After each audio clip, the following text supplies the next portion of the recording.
আচ্ছা মোদী সরকার কি বলেছে তো যে 32 রেকর্ড চাই 62 রেকর্ড চাই? মোদী সরকার বলে না। আল্লাহ পাক বলছে যে এই যে জমিনটা কার? জমিনটা মোদীর না আল্লাহ?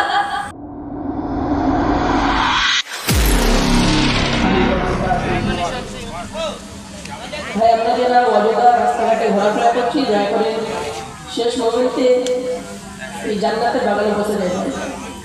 অযোধ্যাকে ঘোরাফেরা করবে না। সর্বপ্রথম আমার বক্তব্য টপিক অর্থাৎ পয়েন্ট হচ্ছে যে প্রত্যেকটা জিনিসের একটা ভদ্রতা আছে, নম্রতা আছে। বলার উদ্দেশ্যে যে আমরা যারা আল্লাহর হুকুম নবীর তরিকায় আমরা চলি, তাহলে আল্লাহর হুকুম যেহেতু মানি, তাহলে তারা পাক পবিত্র কালামুল্লাহ শরীফের দিকে ফলো করতে হবে। আমরা যে মজলিসে বসে আছি, এই মজলিসটার একটা আদব আছে, একটা সম্মান আছে। আমরা যে পিছনে বসে আছি, যে কটা ভাই হোক, পিছন থেকে যেটা ভদ্রতাভাবে এসে সামনে জায়গাটা ভরপুর করি, আল্লাহ খুশি হয়ে যাবে। এ কথা আমার নাই, পবিত্র কোরআনে আল্লাহ পাক বললেন, ইয়া আইয়ুহাল্লাযীনা আমানু ইযা কিলা লাকুম তাফাসসাহু ফিল মাজালিসি ফাফসাহু ইয়াফসাহিল্লাহু লাকুম। এটা কত পারে আছে? 28 নম্বর পারা, 2 নম্বর পৃষ্ঠা, ডান দিকের পৃষ্ঠাতে 13 নম্বর লাইন, সূরা মুজাদালা আয়াত নম্বর 10। আল্লাহ পাক বলেন, ইয়া আইয়ুহাল্লাযীনা আমানু, এই বান্দাগণ, ইযা কিলা লাকুম তাফাসসাহু ফিল মাজালিসি ফাফসাহু ইয়াফসাহিল্লাহু লাকুম। তোমাদের সামনে যখন কোরআন ও হাদিসের কথাবার্তা আলোচনা করবে, শুধু তোমরা পিছন থেকে ভদ্রতাভাবে এসে সামনে ফাঁকা জায়গাগুলো ভরপুর করে দেবে। কারণ ওই ফাঁকা জায়গায় শয়তান বসবে, তোমার কানে কুমন করে দেবে। এই কারণে বাপেরা কোরআনের আয়াতকে সামনে রেখে আমাদেরকে আহ্বান করলাম, বাপেরা একটু চেপে আসবে না, খুব ভালো হবে। ওদিক থেকে দুটো ভাই চেপে আসতে ভালো হবে, ওদিকে মোবাইল হচ্ছে না, চেপে আসতে ভালো হবে। إن الحمد لله نحمده ونستعينه ونستغفره ونعوذ بالله من شرور أنفسنا ومن سيئات أعمالنا من يهده الله فلا مضل له ومن يضلله فلا هادي له ونشهد أن لا إله إلا الله وحده لا شريك له. أما بعد فأعوذ بالله من الشيطان الرجيم. بسم الله الرحمن الرحيم. إنما يعمر مسجد الله من آمن بالله واليوم الآخر وقام الصلاة وآتى الزكاة ولم يخش إلا الله. وقال الله تبارك وتعالى في كلامه المجيد وفي الفرقان الحميد، إن الله وملائكته يصلون على النبي يا أيها الذين آمنوا صلوا عليه وسلموا تسليما. ضرب اللهم جل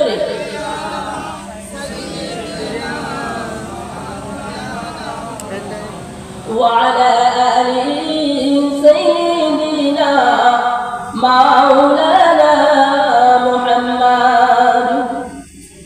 আলহামদুলিল্লাহ, আলহামদুলিল্লাহ, সমস্ত প্রশংসা সমস্ত তারিফ মহান রব্বুল আলামিনের দরবারে, যিনি আমাদের মতন গুনাহগারদেরকে কিছু কোরআন ও হাদিসের কথা বলা শোনার মতন তৌফিক এনায়েত করেছেন।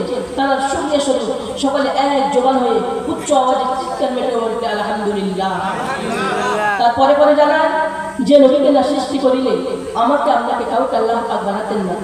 আমি আল্লাহ আব্দুল্লাহ দুলাল যেটা নবী পাক সাল্লাল্লাহু তাআলা আলাইহি সাল্লামের উপরে অগণিত দরুদ ভবিষ্যৎ হোক। সকলে বলেন সাল্লাল্লাহু আলাইহি ওয়াসাল্লাম। ভাই আমরা এখানে বসেছি, আমরা ওয়াজে শুনেছি, বিভিন্ন আলেম ওলামা ওয়াজ নসিহত করেছে যে কোথায় কোরআন ও হাদিসের কথাবার্তা যদি আলোচনা করা হয় ওই জায়গাটা কি জায়গা? এটা যে আমরা বসে আছি এটা কিসের জায়গা? কোথায় বসে আছে? জান্নাতের বাগানে, তাই তো নাকি? আমার সঙ্গে একটু কথা বলবো, আমার সঙ্গে না কথা বললে তো আমি বুঝতে পারবো না যে আমি কি তোমার হচ্ছে কি কবরস্থান জলসা করছি নাকি। আমার সঙ্গে কথা বলতে হবে। আমরা বসে যারা আছি কোথায় বসে আছি? জান্নাতের বাগানে, ঠিক না বেটি? আল্লাহ পাক কি বলছে যে নামাজি কোনোদিন জান্নাতে যেতে পারবে না, আল্লাহ পাক বলেন তো। তাহলে নিশ্চয় আমরা যারা বসে আছি দুই একটা করে বেনামিয়া যে আছে ইনশাআল্লাহ, নাকি নাকি ভুলে গিয়ে জান্নাতে ঢুকে গেছি? আল্লাহ পাক তৌফিক ইনায়াত করেন বলেন আমি। চলুন বক্তব্যের পয়েন্ট দুটি। এক নম্বর, যে কজনে আছেন আমাকে শেষে তুলেছে, যে কজনে আছে হাসির ছলে কিছু বক্তব্য করবো, কেননা আপনাদের ভুলটা ভালো চলবে। প্রথম নম্বর পয়েন্ট হলো, আমি যখন সুবহানাল্লাহ বলতে পারবো একটু উচ্চ আওয়াজে সুবহানাল্লাহ বলতে পারবে তো ইনশাআল্লাহ। দুই নম্বর পয়েন্ট, এখানে বসে বসে দয়া করে কেউ ঘুমাবেন না। এটাও হতে পারে আমি বক্তব্য করতে করতে বলবো যে কি সুদ নেওয়া দেওয়া হারাম, পেঁয়াজ নেওয়া দেওয়া হারাম। তুমি ঘুরে ঘুরে বলবে যে পেঁয়াজ নেওয়া দেওয়া হারাম, কালকে থেকে স্ত্রীকে পেঁয়াজ কিনতেও দেবে না, কার কাছে নিতেও দেবে না হাত। আমি বক্তব্য করতে করতে বলবো আতর মাখা শূন্য, তুমি ঘুমের ঘরে ভাববে যে আল কাদরা মাখা শূন্য।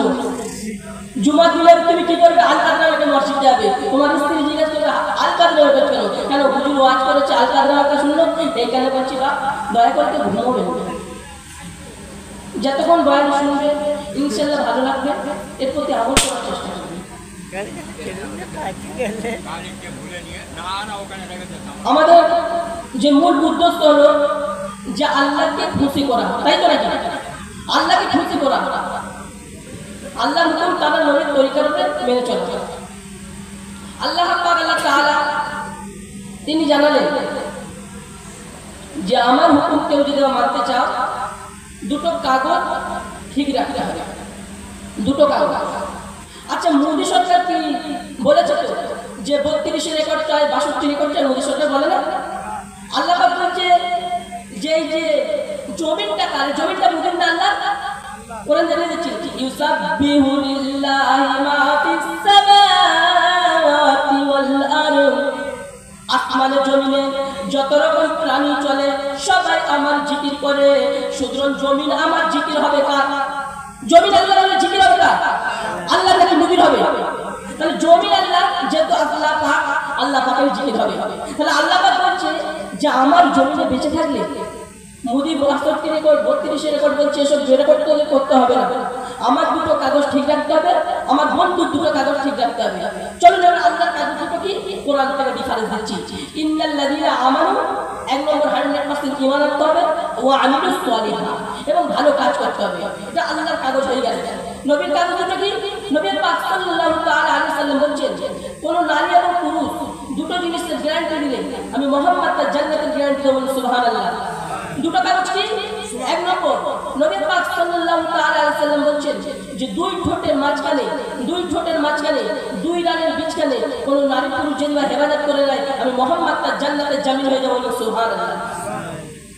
তাহলে এত কিছু নবী পাক সাল্লাল্লাহু তাআলা আলাইহি সাল্লামের কাগজ দিয়ে আমরা ঠিক রাখি, আল্লাহর কাগজ দিয়ে ঠিক রাখি, তাহলে পৃথিবীতে কোনো দাজ্জাল, পৃথিবীতে কোনো জালেম আমাদেরকে ক্ষতি করতে পারবে না।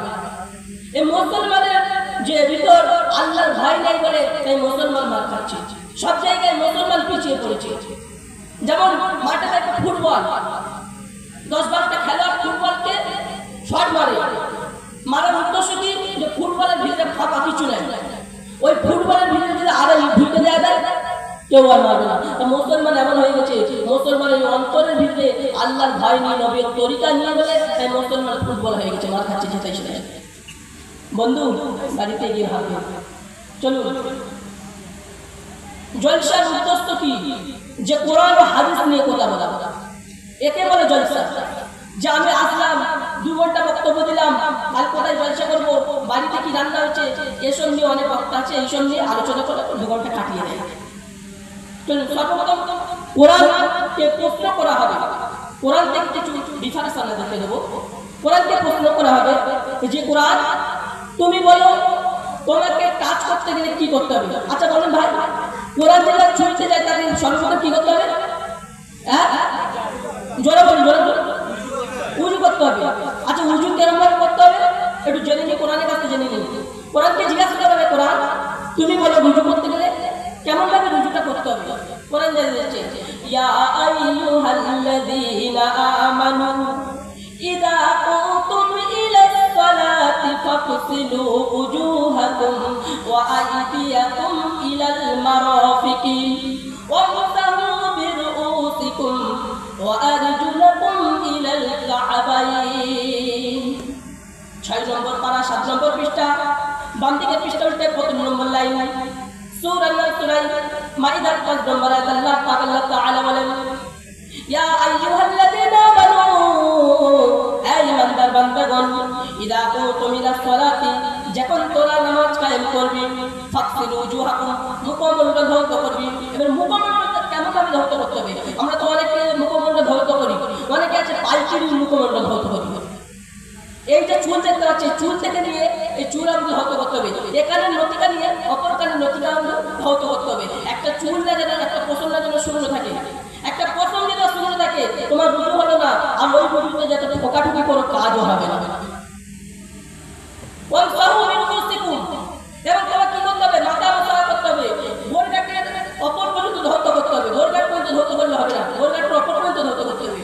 আর লাস্টটা ওয়া আরজুলাকুম ইলাল কা'বাইন, এবং পায়ের গোড়গাটের অপর পর্যন্ত ধৌত করতে হবে। আজ আমরা মুসলমান রুজুর কেন ফরজ তরিকা আমরা জানি না। চলো তাহলে রুজুর পদ্ধতি আমরা জেনে ফেললাম, তাহলে কোরআন খুলে ফেললাম। আচ্ছা কোরআন খুলতে গেলে কি বলতে হয়? হ্যাঁ, ঝিমিয়ে পড়ছো নাকি? কোরআন খুলতে গেলে কি বলতে হয়? আউযু বিল্লাহ বলতে হয়। আচ্ছা কোরআনের তাফসীর শুনবে তো নাকি, না উঠে চলে যাবে? আচ্ছা কোরআনের তাফসীর শোনার আগে আমার সাথে সাথে যদি একবার কষ্ট করে আউযু বিল্লাহ বলে, আমি মনে করি খুব ভালো হবে। পড়ুন না, আউযু বিল্লাহি মিনাশ শাইতানির রাজিম। এর মানেটা কি? বিতাড়িত শয়তান হতে আল্লাহর কাছ থেকে পানাহ চাইলাম। আরে বাংলা মানে কি?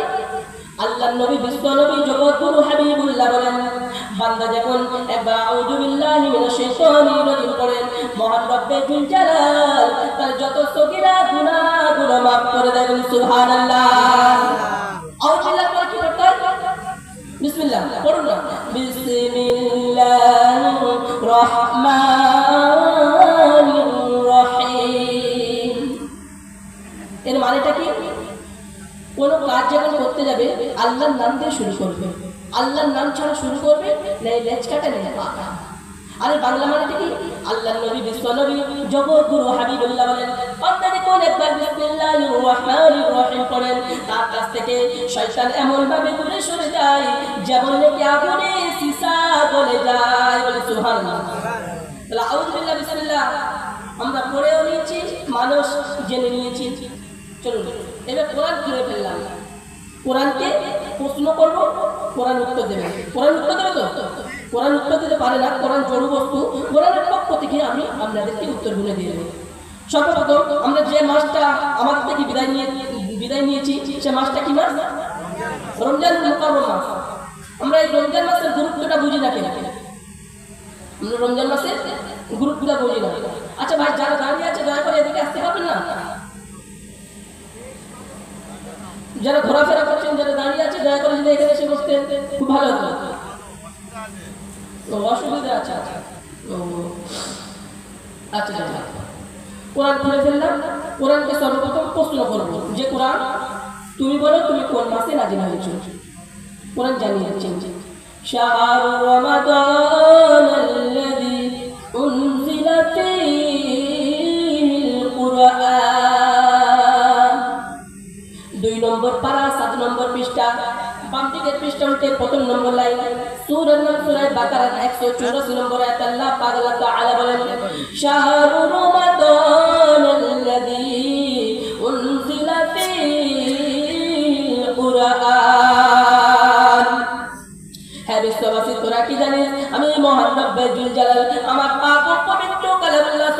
পবিত্র রমজান মাসে নাজিল করেছে, বলেন সুবহানাল্লাহ। বলে রমজান মাসে নাজিল করলেন, কিন্তু কোন তারিখে নাজিল করলেন, কোন দিনে নাজিল করলেন? কোরআন জানিয়ে দিচ্ছে ইন্না আনজালনাহু ফি লাইলাতিল কদর। এই বিশ্ববাসী তোরা কি জানিস?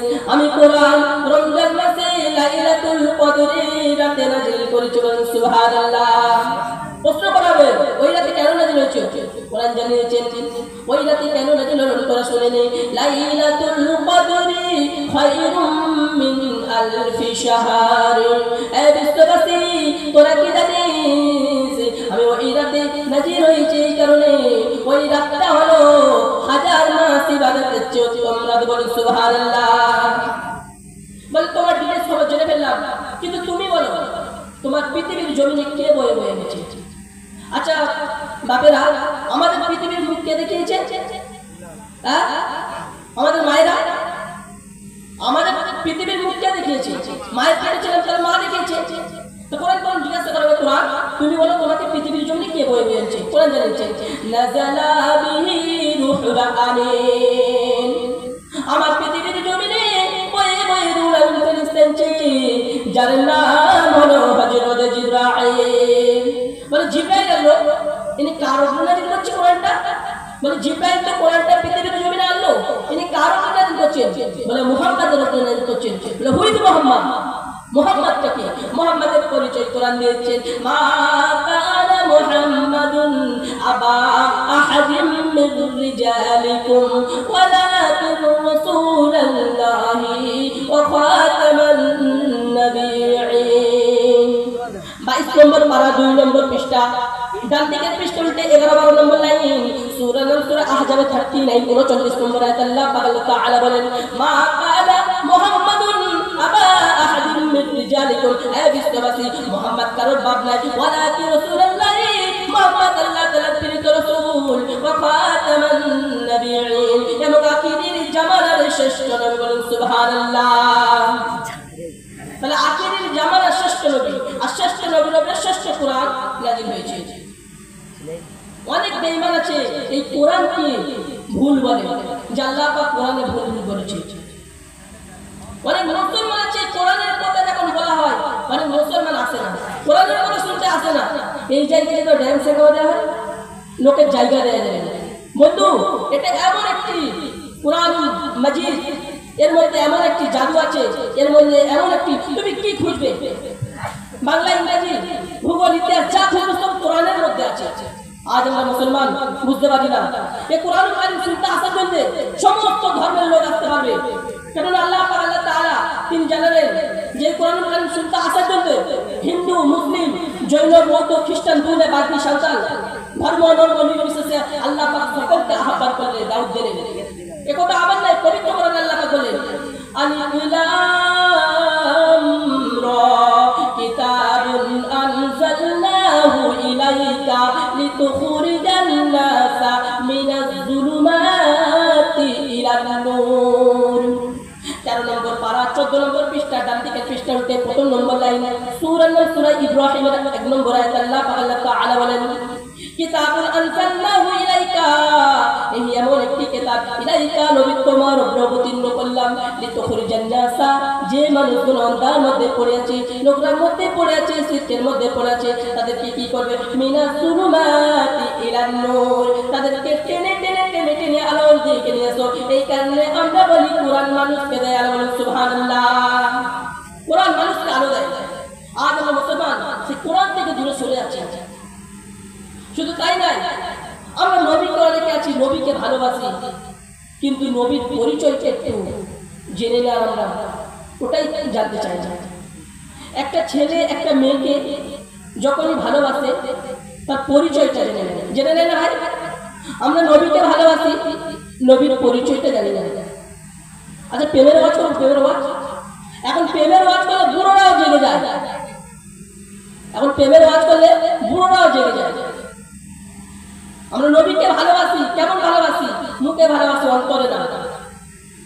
একটা ছেলে একটা মেয়েকে, এটা জাস্ট উদাহরণ দেওয়ার জন্য বলছি, একটা ছেলে একটা মেয়েকে ভালোবাসবে, যখন ছেলেটা মেয়েটার সঙ্গে দেখা হয়, ছেলেটা যদি বলে আই লাভ ইউ, মেয়েটা কি বলে, নাই মুখ দেখাবে আর নাই ইডিয়েট বলবে। প্রেম জমছে। একটা ছেলে একটা মেয়ের সঙ্গে প্রেম করতে গেলে 3টে বাক্য বলতে লাগে।